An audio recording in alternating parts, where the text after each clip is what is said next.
નમસ્તે બાલ મિત્રો, હું લાલો.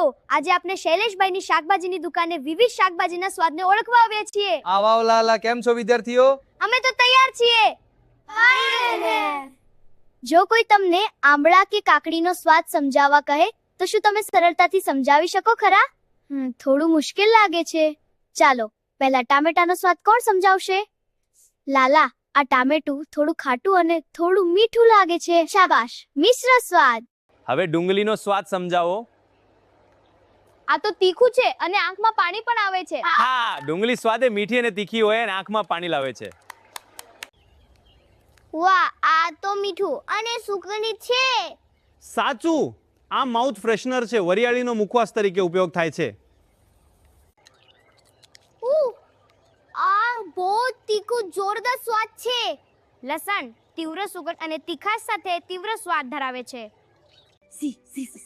મરચું ખાધું છે?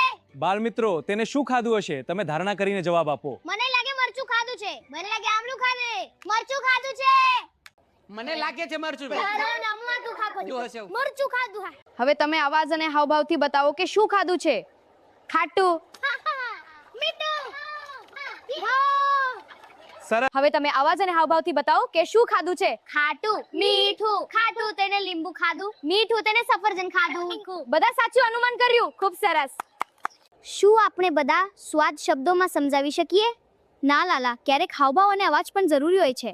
શાકભાજીવાળા શૈલેષભાઈનો ખૂબ ખૂબ આભાર.